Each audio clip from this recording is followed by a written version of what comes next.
Welcome to Part 7, Fire Extinguishers. Used correctly, an extinguisher can stop a small fire spreading. Used wrongly, it can put you at risk. First, know the fire classes. Class A, solids like wood and paper. Class B, flammable liquids. Class C, flammable gases. Class D, metals. And Class F, cooking oils and fats.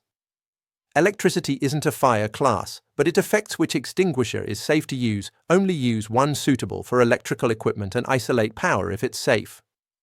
For gas fires, if safe to do so, shut off the gas supply. Use the pass method. Pull the pin, aim at the base, squeeze, and sweep.